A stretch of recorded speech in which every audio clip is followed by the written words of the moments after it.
What's up, everybody, and welcome back to ParaTruth Reborn, or just welcome if you're new with us.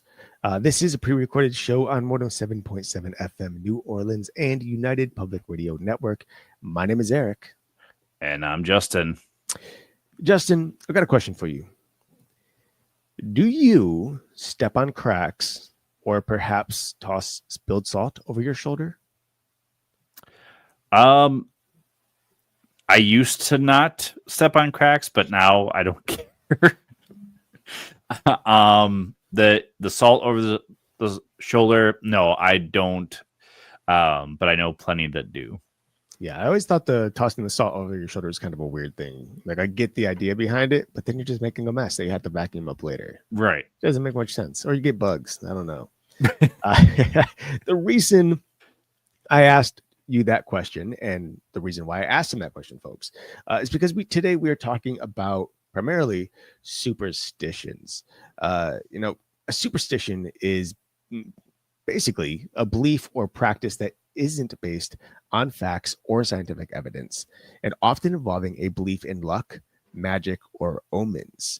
Essentially, it's a belief that goes beyond what we can explain by logic or reason. Now, I personally am someone who tends to fall into this whole superstitious belief. I tend to give into it, especially with intrusive thoughts and the whole obsessive and compulsive nature of my mind. So it's not easy, but growing up, I too used to not step on cracks, and it was like a religious thing. I could not do it. I never tossed salt over my shoulder, just because then things would be dirty.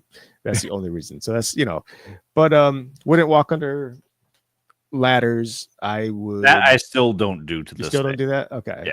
I do nowadays. It's just easier to walk under one than to go around one. So, I will say that it's not because superstition. It's just I don't want the ladder to fall on me or something from above to fall on my head. That's fair. That's totally fair. More safety than superstition. What are some other things? Like I think I would or do often so when it comes to my obsessive compulsive nature, if I shut a door or lock something or turn a light off and I have a negative thought, I think that negative thought is solidified in the energy that I put into turning something off or doing something. And so I have to repeat it over and over and over again until I can clear my mind and turn the lights off, lock the doors, whatever, with a clear mind or with a positive thought. So that is often a struggle for me. Even when I don't want to give into the superstition, I still naturally give into them. And a lot of people out there do. Superstition is one of those things that is very highly regarded around the world, and especially in American culture, which you're going to learn pretty soon here. So really, let's begin with just the ancient origins of superstitions. Now, many common superstitions, like the belief in bad luck after breaking a mirror or knocking on wood, can be traced back to ancient cultures.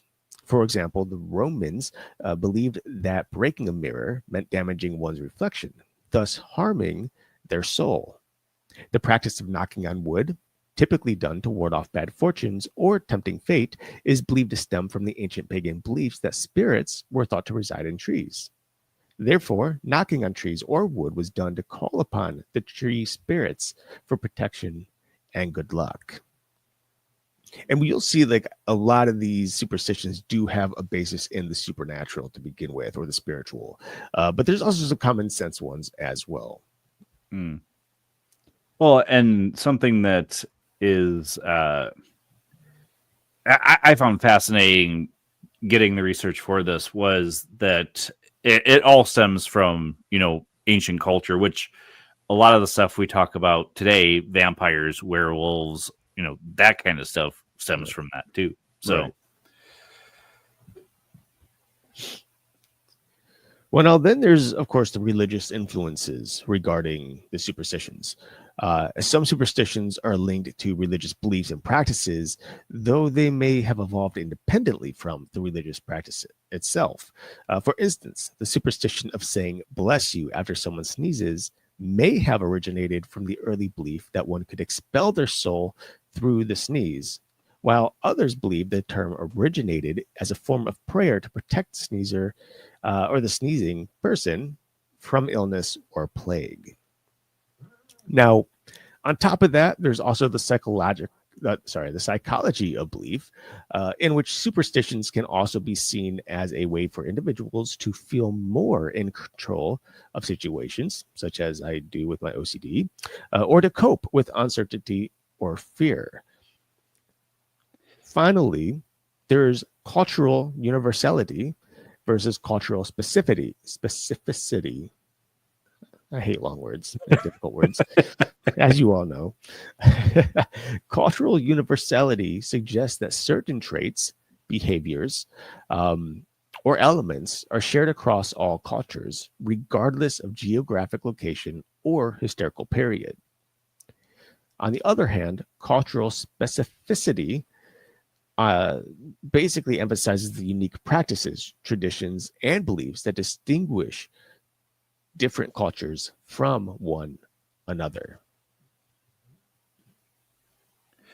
Now, something that I found super fascinating about this is the poll that we did for you all to chime in what superstitions you believe in or practice. So we'll get into that later. Mm-hmm. But the classic superstitions that are explored here are just some of the more common ones. And so I know you don't follow this because you already have 2 black cats, mm-hmm. but there's the superstition of black cats bringing bad luck. It has roots in various historical and cultural contexts. While some cultures view them as symbols of good luck, the association with bad luck in many Western traditions stems from the Middle Ages and is linked to associations with witches and demons. Early lore suggests that black cats were often recognized as the familiars of witches, which we've talked about on here. Basically, demonic entities that granted a witch her power. Mm-hmm. Now, black cats, at least in North American culture, are are also viewed as bad omen should one cross your path. The superstition also extends to black dogs. However, in many cultures around the world, black cats are regularly regarded as good luck and wards against dark or evil spirits. Now, I know the belief about the black dogs, and we've kind of talked about black dogs on here, but I growing up, I don't think in any of the superstitions that our family recognized or practiced in, the black dogs weren't a thing. It was always the black cats. Right. Yeah, black cats have notoriously been much more regarded in the superstitions. Black dogs, obviously, it's not really so much American. We kind of see the black dogs happening more in Europe, being more prominent.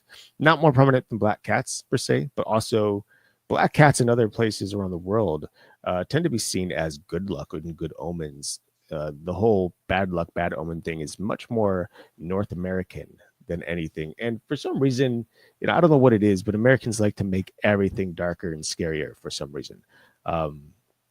But yeah, it's it's still very interesting that people are using the color of fur on these animals to associate them with what is represented as evil or dark. Mm-hmm. Yeah, and now correct me if I'm wrong, but didn't you find out that or see an article about that it kind of wasn't in the Middle Ages that it was practiced or believed that the cats were causing like the Black Plague and stuff? Yeah. So there was a lot of stop. Sorry. My cat's chewing on my book. Stop it, bud. I will say black cats are not bad luck, but they are nuances. They're naughty little SOBs.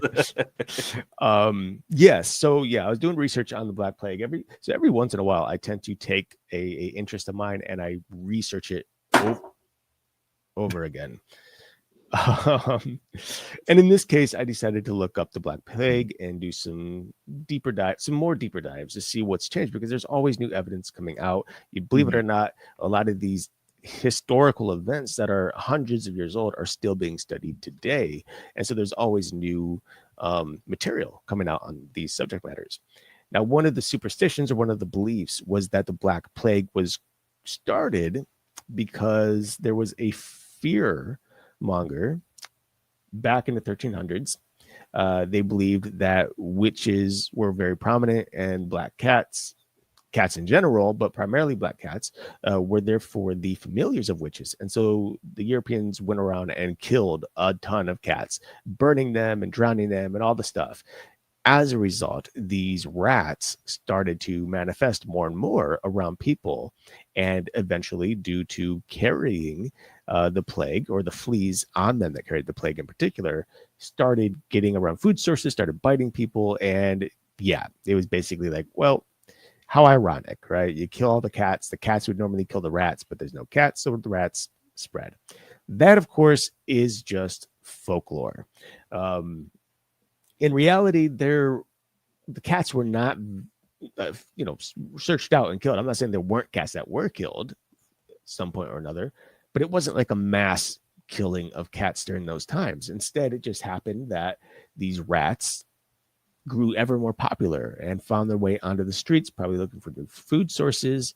And despite having cats around to kind of limit that, the structure of the rats, they ended up just happening to get to people, and that thing spread. And in fact, both cats and dogs were also subject to the Black Plague. So there were cats and dogs dying just the same as humans were, and they were being buried and burned or whatever next to these dead people. Not burned alive or anything, but it was after they would pass away, these animals. Livestock was also very prominently killed during the Black Plague as well. So this disease had really no particular interest in one person or being. It was just out, taking out everybody, basically. Hmm. Yeah. So that, I think, as we were in history class, it was told to us that they blamed the black cats for the plague, Right. and so they were killed. So it is fascinating that this information is always changing. Same thing with like the lost city of Roanoke. They're discovering more and more now compared to when we first did the story. Well, it's wild because, like, I heard the same thing. Like, you and I did a whole story on the Black Plague, an episode on the plague, and that was one of the prominent things that we featured, were these cats that were being killed, and that's why it spread. Now, I'm not saying that. All I'm saying is basically the evidence that is currently being used, which is often dug up through archaeology, or like manuscripts that are found hidden away for hundreds of years, that people are suddenly finding and seeing, new information. It's just like this new info is kind of enlightening us, showing us more. And it doesn't mean that there weren't cats killed because of the witch trials and that didn't play some sort of effect onto the plague itself. But Right. it would seem that cats and other creatures that were considered familiars were not actually, what's it called? Like soloed out as a particular creature to be killed, and that's what resulted in the plague. But it does make a fascinating story, I will say. Like, when they should have just zeroed in on the rats instead of the cats, because rats are known to be familiars too. That's true, but it's a lot harder to find a rat than it is to find a cat. That is very true. All right, so the next one on our list here is broken mirrors. Now, I will say that for a very long time, again, it's not so much now, but when I was younger, whenever a mirror would break, I would always say, well, there's 7 years of bad luck. Now, broken mirrors, this superstition, like I said, brings 7 years bad luck, has ancient roots. as Eric mentioned earlier, particularly in Roman times, the Romans believed the mirrors reflected one's soul, and that the gods used these images to see into one's inner identity, and therefore breaking a mirror would be disrespectful to the gods, and hence bad luck would ensue. The Romans also believed that the body and soul renewed themselves every 7 years, and therefore breaking a mirror would have a negative outcome on the individual until the 7-year period was over and the souls were renewed. The superstition of a broken mirror doesn't end there, though. There stood a belief that though a broken mirror still reflects one's image and therefore their soul, it would reflect it in a corrupted or distorted way, which I've actually seen that in a broken mirror, depending on how bad it's been broken. Finally, there's the ever-present belief that a mirror can act as a protective barrier between the physical and spiritual realms, hence the belief in utilizing mirrors when scrying. However, breaking the mirror and therefore the barrier between realms could invite negative spirits and energies into your life. Now, I will contradict this because in recent years, it's been believed that mirrors are portals or windows or doorways into the spiritual realm, and that you should not have them, especially in places like your sleeping arrangement, because it makes it easier for spirits to affect you. Mm-hmm. And so I feel breaking a mirror would not be bad luck, but preventing that. We've talked about this a lot, and I don't remember. Have we ever gone over the practice of covering the mirror during a funeral? I think we did cover it one time, but it's been a while. Okay. But yeah, so in ancient culture, I shouldn't say ancient culture, it was actually more recent than ancient culture. But a lot of practices, ancient culture, though, you gotta. Well, I asked somebody once. They asked me. It was a musician. Asked me what kind of music I wanted them to play. I said, "Well, classic rock." And he's like, "Well, what's classic rock?" And I'm like, "Classic rock." He's like, "80s, 70s, 90s is now classic." right? I was like, oh, I guess there's got to be more specific these days. Yeah. Well, there are still cultures that do still practice this, like in Romania, I believe. The Greek still practice this in certain areas where they cover the mirrors because it's believed that the spirit will not leave because it'll see its reflection in the mirror and think it's not dead. Or it will be scared to not leave the house because it's seeing itself and there's a fear there. So there's so many conflicting beliefs now that it's a little bit different. Well, that's the thing about beliefs, right? Everyone has their own views on how to interact with a mirror and what that mirror is capable of. Mm-hmm. Some say it's a barrier, others say it's a portal. Some say you should communicate through it. Some say that spirits will just teleport through them and come to you. We should have mirrors. We shouldn't have mirrors. It depends on what you're doing with those mirrors, et cetera, et cetera.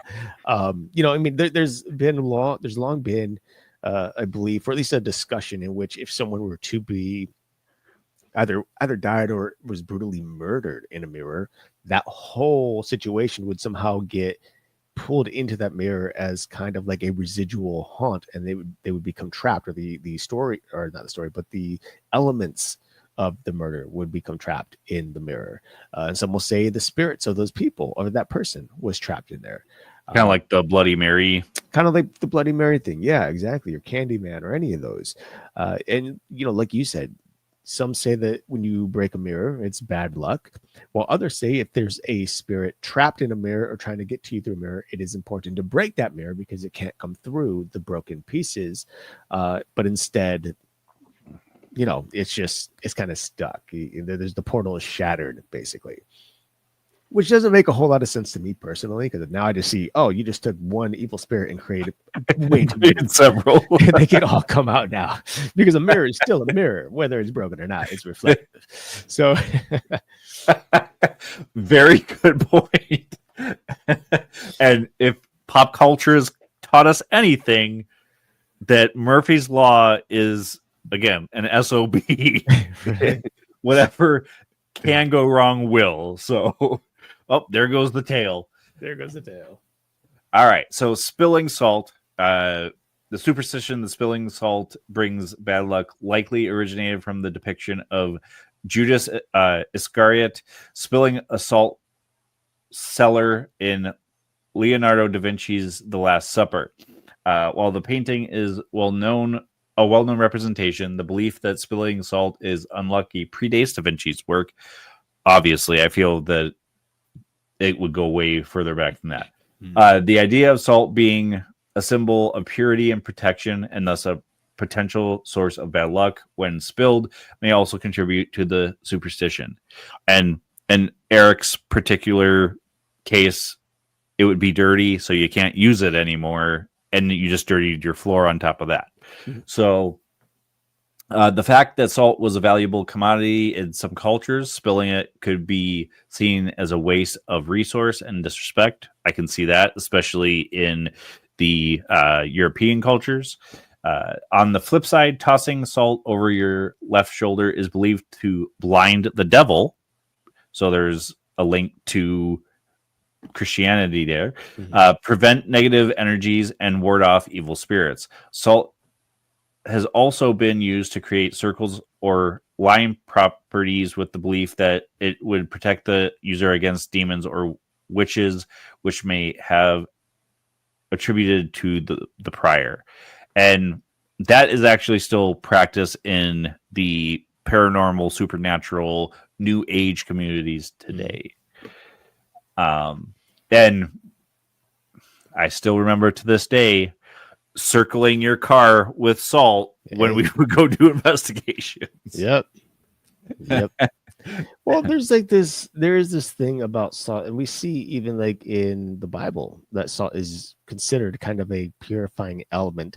And whether or not it can actually disrupt spirit energies or purify a person or anything like that, we don't know. But what scriptures do say is that salt is used to basically sustain meat. It helps to protect it. Purify the meat. Keep it longer.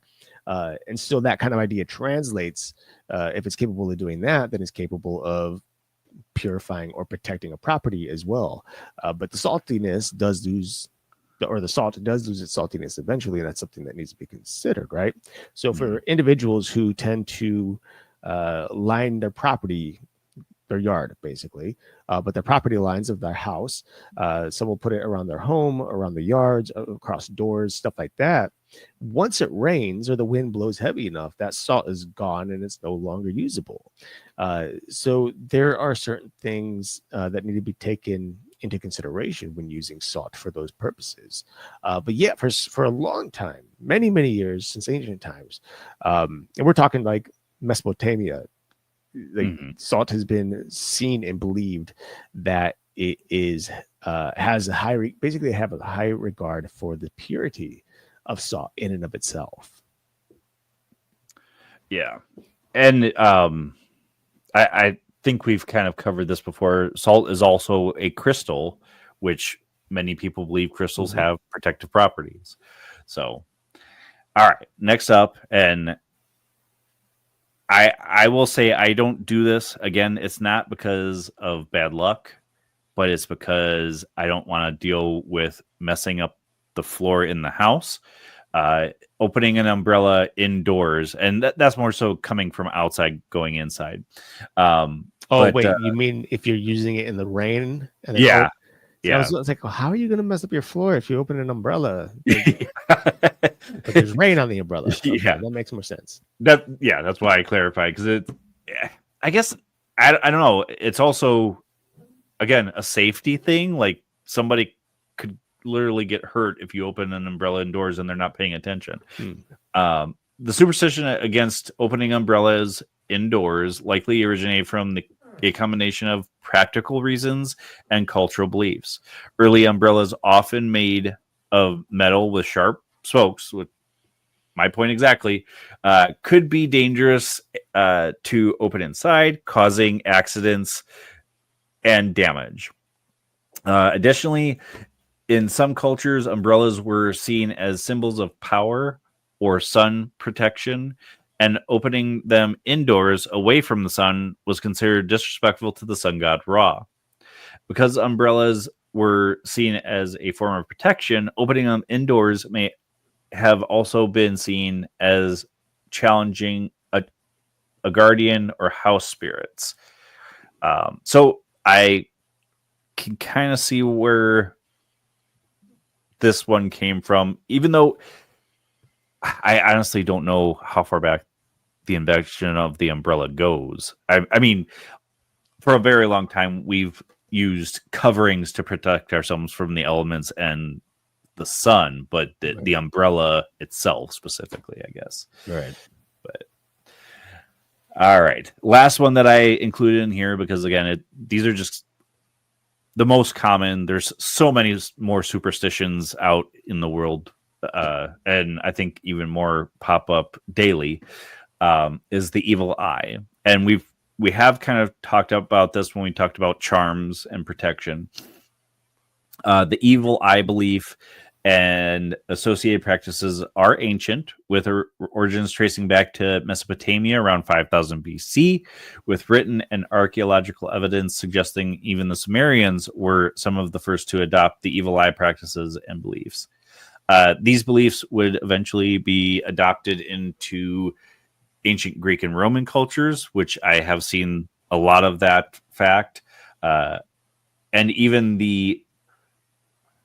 you're talking about words, Ugaritic civilization, no idea where that is, of the late Bronze Age. The concept of the evil eye, believed to cause misfortune or illness through a malicious gaze, has spread to various cultures throughout history. The evil eye also has been adopted into jewelry, such as amulets, to ward off harm and misfortune.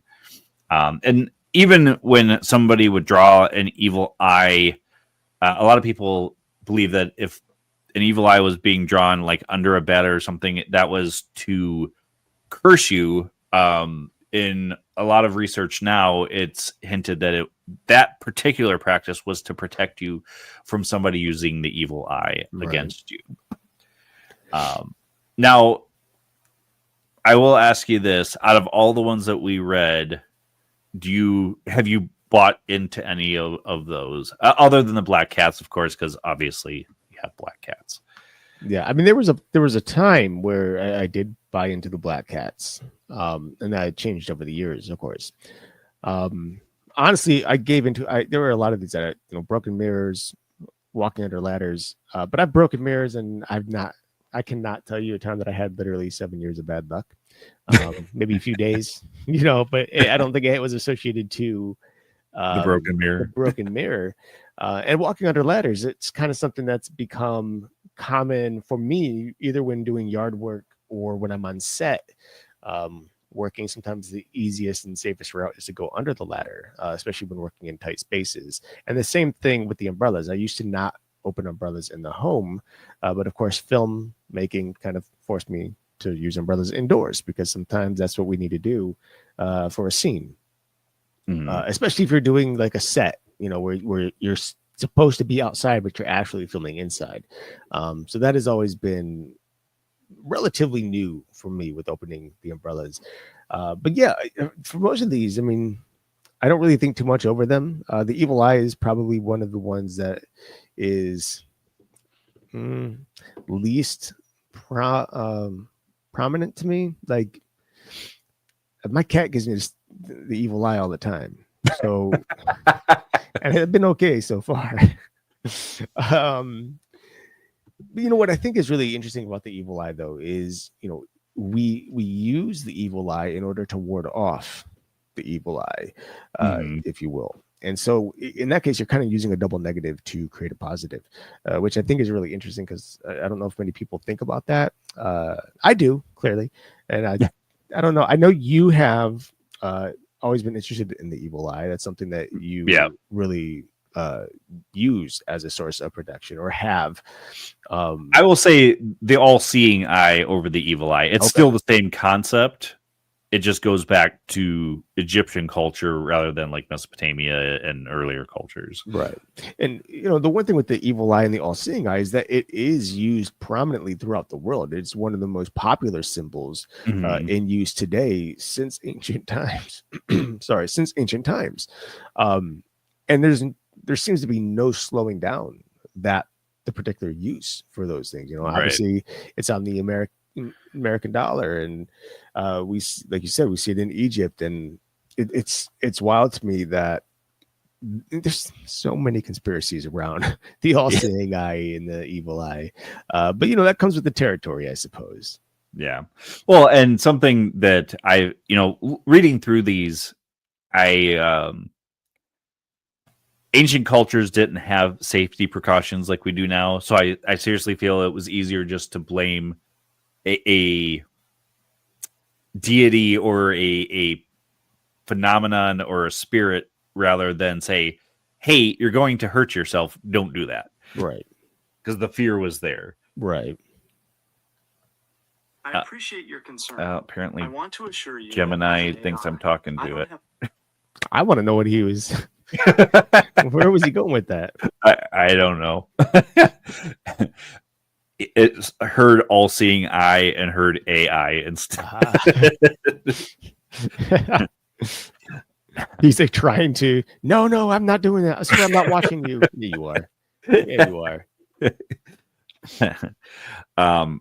So all of this stuff, in a sense, has supernatural connections or paranormal connections, only because back in ancient cultures, it was believed that the gods or spirits or deities or whatever was always watching you. Mm-hmm. So superstitions and the supernatural are deeply intertwined, and often serving as manifestations of the belief of fate, magic, and unseen forces, like you mentioned earlier.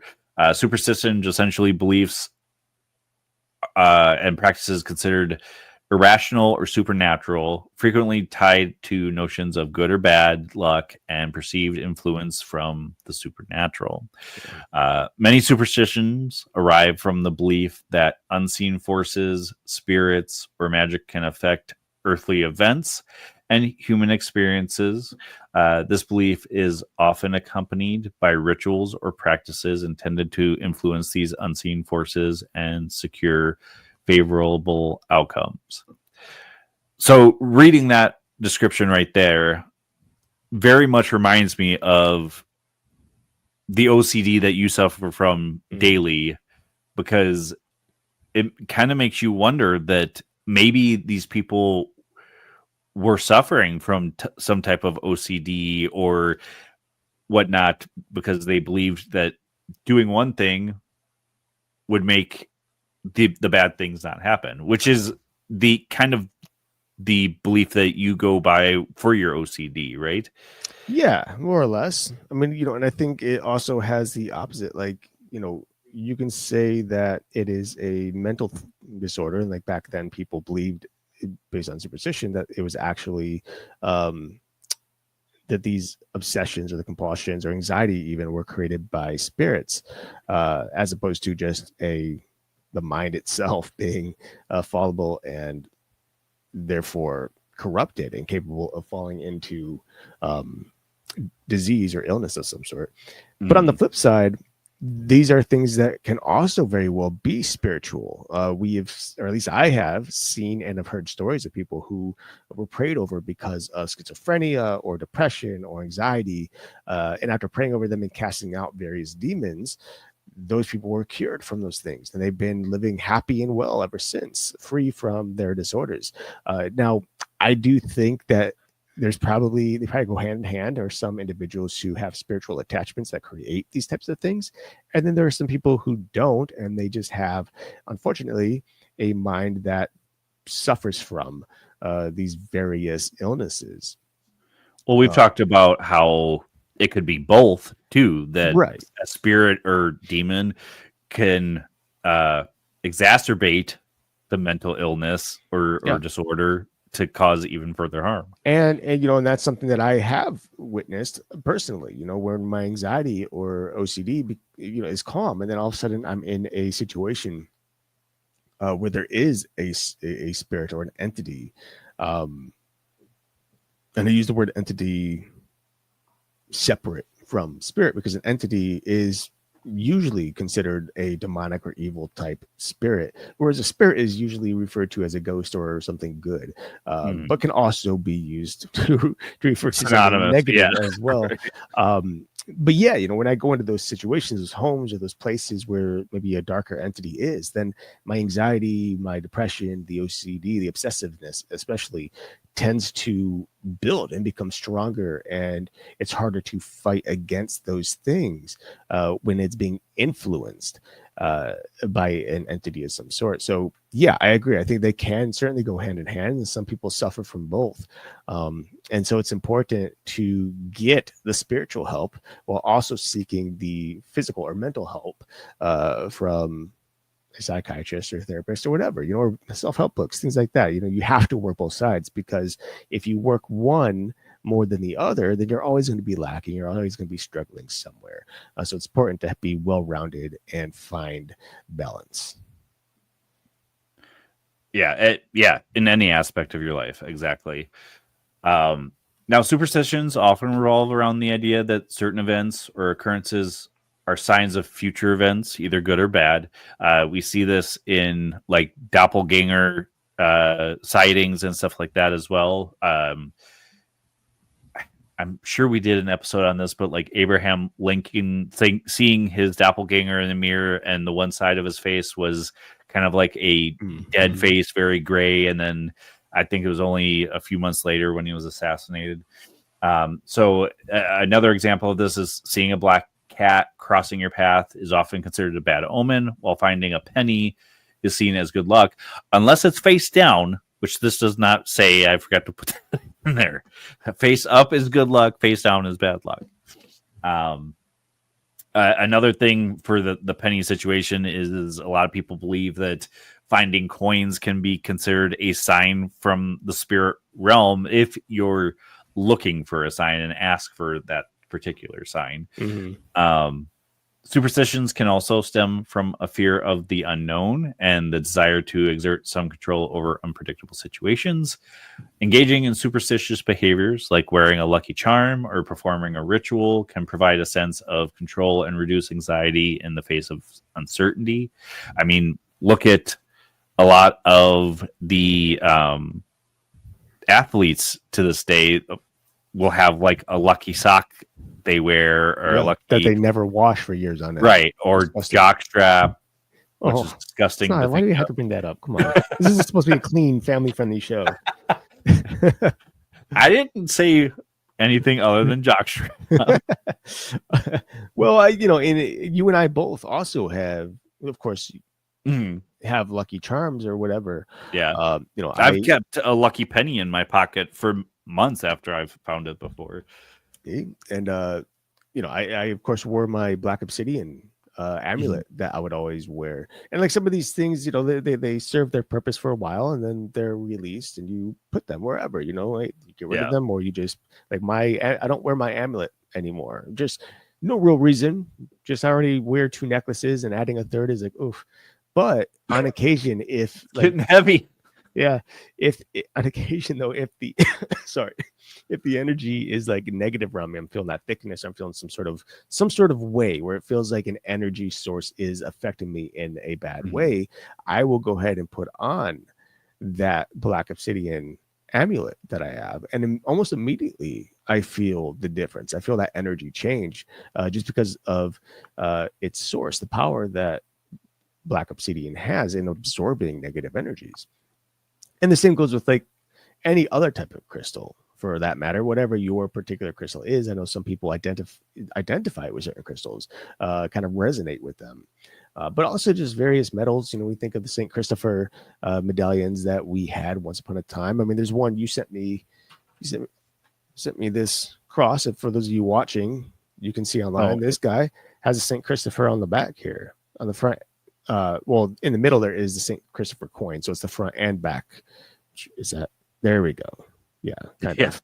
Anyway, but yeah, so there's things like that which kind of help with protection, and whether or not they truly help in protecting or providing good luck, we don't really know. It could simply be there as like a change of mind. When we believe something to be helpful for us, we tend to find that we have better luck when we have those objects on us. I can't tell you how many times I'd have a bad day because I forgot something that I normally carry on me. Like I do not take the 2 necklaces that I wear. One is more recent, but the one I've had on for a little over 2 years now, and I've not taken it off. I mean, on occasion here or there when swimming, but I feel naked without it. So, it's one of those things where if it leaves me, then I feel like something's missing. And I think for a lot of people, that's what happens when you have these lucky charms or amulets and what have you. Well, look at it, modern day Christianity, that many, I don't say all, but many wear the cross or the cross with Jesus on it. Although there are many Christians that believe that, in the Bible, it says, do not worship idols. And that is considered a kind of idol. So, yeah, I think, yeah, I mean, that's, I feel like that's a little bit more of, I don't know what the word is. But I feel like there's a little more to it than that, because like worshiping an idol is literally like placing an idol and worshiping it. Like that's the thing. Oh, no, yeah. Love, whereas a cross for most people, I'm not saying that there aren't people who idolize the crucifix, but it's more of a representation of God, right? It's just a symbol. And of course, mind you, and this is one of the reasons I don't typically wear a cross, is because there are so many individuals who wear crosses as a fashion statement. They don't believe in God. They're not Christians. And it kind of, in all honesty, disgusts me that people would wear it and adopt it. And I don't like being associated with something that is widespread use for something other than what its true purpose is. And that's not to say it's wrong. It's wrong for anyone to wear a cross. I still have one that I wear on occasion, but it's just something I'm like, anyone could look at that cross and their first thought isn't, oh, that's a Christian. That's a cross necklace. And that's it. So I tend to adopt symbols and things that kind of are like speaking pieces, something that initiates a conversation. Yeah. So I'll ask you this, and I mean, we can both kind of give our insights on it, but do superstitions invite spirits or energies instead of protecting you, if you will? I think it depends. I mean, I know it's kind of like the easy way out saying it depends, but it's true. I think depending on the superstition, it can either invite or protect a person from a spiritual attack, in this case, or negative energy. When you adopt the superstitions, you are naturally allowing yourself to keep an open mind to the world around you that is unseen, and therefore you constantly have this door open, but you trust in that object or whatever the superstition is, whether it's not opening an umbrella, whether it's wearing certain objects, whether it's throwing salt over your shoulder. On the flip side, I think if you were to not believe in superstitions, you're probably more closed off to some of the spiritual realm and some of the things around you that are unseen to some extent in most cases. And if that's the case, it all comes down to one thing, how is that door being opened and whether or not it is being opened. And a lot of it is based on belief. When you consider, we've said this many times, all you have to really do is think about a negative energy or a negative entity coming through whatever type of song that you're listening to, or maybe it's a movie you're watching, and then all of a sudden people start reacting to things that are happening around them and they don't understand why. And I think it's because our minds in general are very powerful and they're capable of opening doors whether we mean to or not. I would agree with that, that it can invite negative spirits or energies in, just especially if somebody is really obsessing, like you're saying, where if you're thinking about black-eyed children, for example, and then all of a sudden you're having these visitations, if you will, Right. which I actually have not seen evidence of that particular entity being used. But the only reason I bring it up is because I don't know why, but as of late, I've seriously been getting weird vibes at night and thinking, God, is there going to be black-eyed kids at my door, or like is stuff going to start flying off the walls or something? I don't know why. No particular reason at all why Right. I'm worried about that. Now, I put this in here mostly because I feel like it has, only with the salt, but have superstitions played a role in any of our investigations? I mean, yeah. I mean, you said at the beginning of the show we should throw salt around the car every time we left it on an investigation or before we got into it. Usually, just like when we first started an investigation, we would circle the car with the salt, Yeah. make sure no spirits crossed over, believing that no spirits would cross over. Likewise, we also wore the St. Christopher medallions for a while. We also kept crystals in our pockets while on investigations to kind of help create this protective barrier. So yeah, I would say we definitely have at times allowed superstition to take part, I guess, within our investigations. Whether or not they influence the investigation, I can't say, but Right. Yeah, that's the only thing I could think of was the salt, but yeah, the medallions too. Now, I had put this in here just because I've sent you so many videos over the years about things being posted on TikTok, YouTube, but modern superstitions and social media. There's so much being blasted out there right now. Angel numbers, which is a practice before people were throwing it out onto social media. Manifestation rituals, TikTok spells. I didn't know people were throwing spells out on TikTok, but apparently that's the case. Are new superstitions just old beliefs being put into modern clothing? Absolutely. Yeah. I mean, most cases, not all, some of them are just simply new.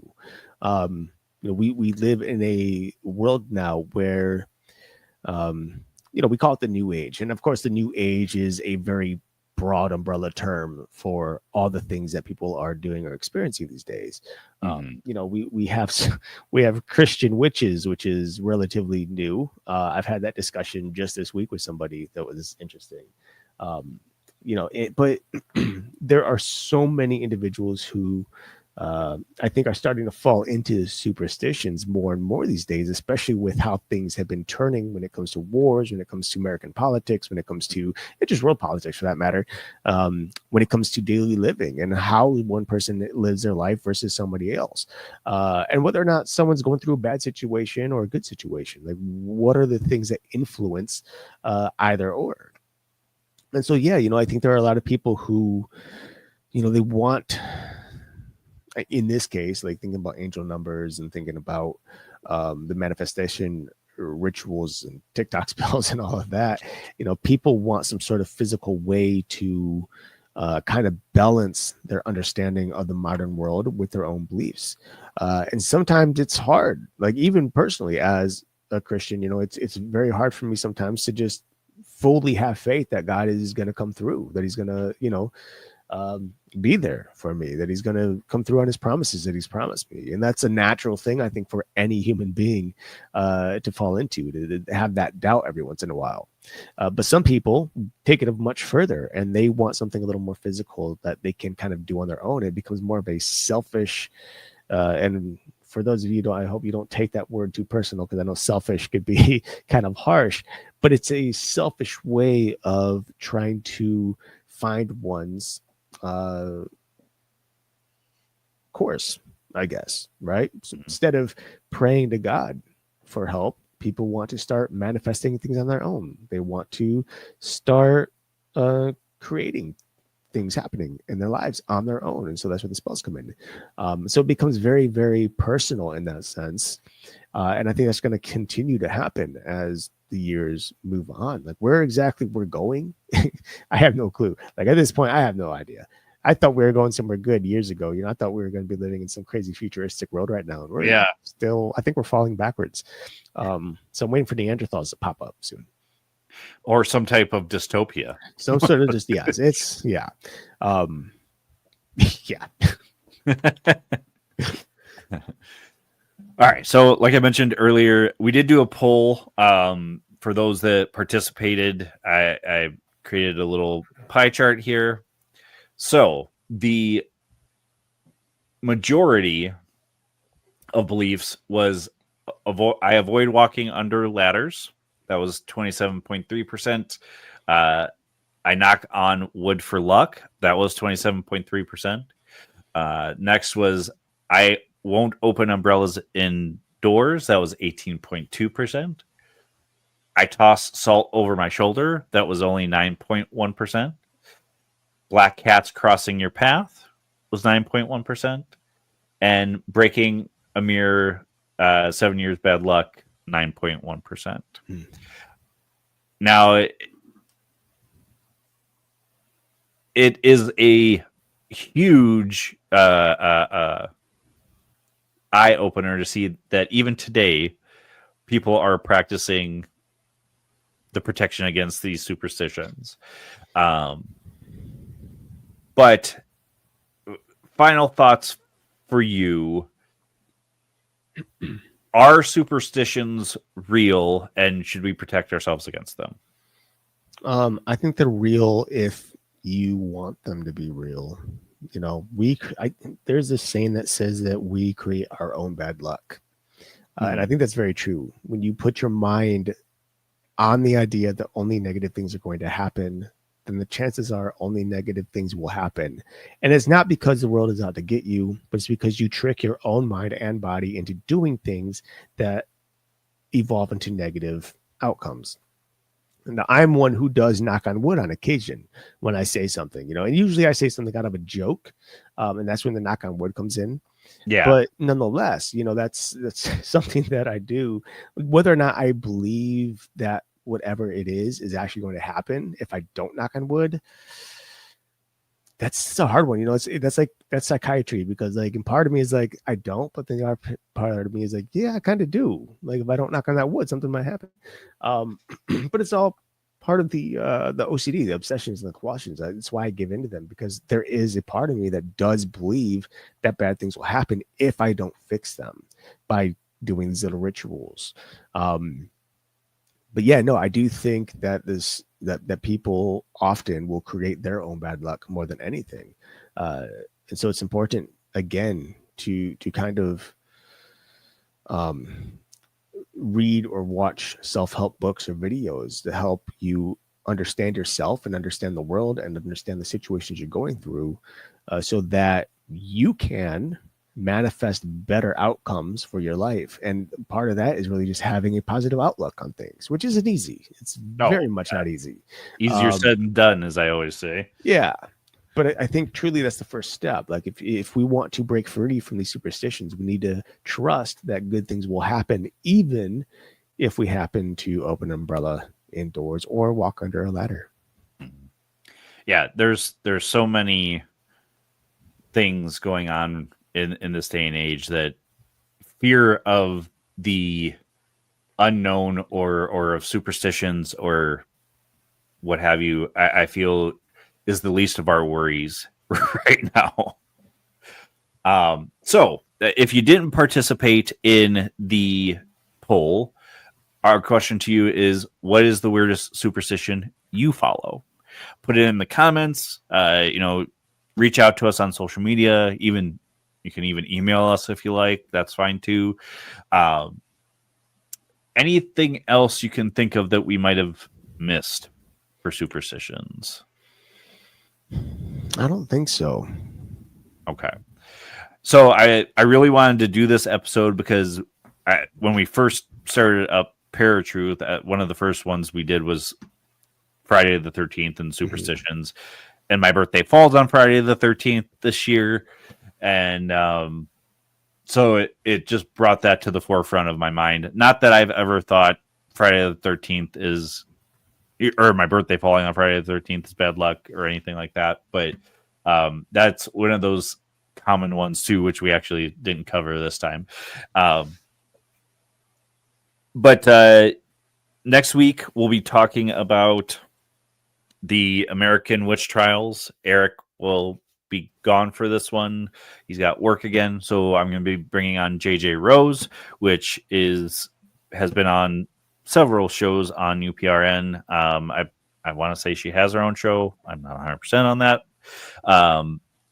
But make sure you like, share, subscribe, no matter where you listen.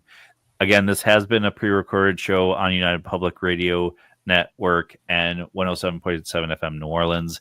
Make sure you're checking out all the great shows that are on UPRN, even the one that is before us and the one that is after us, because they are some great shows. And until next week, where you'll find us same time, same channel. My name is Justin. And I'm Eric. Peace.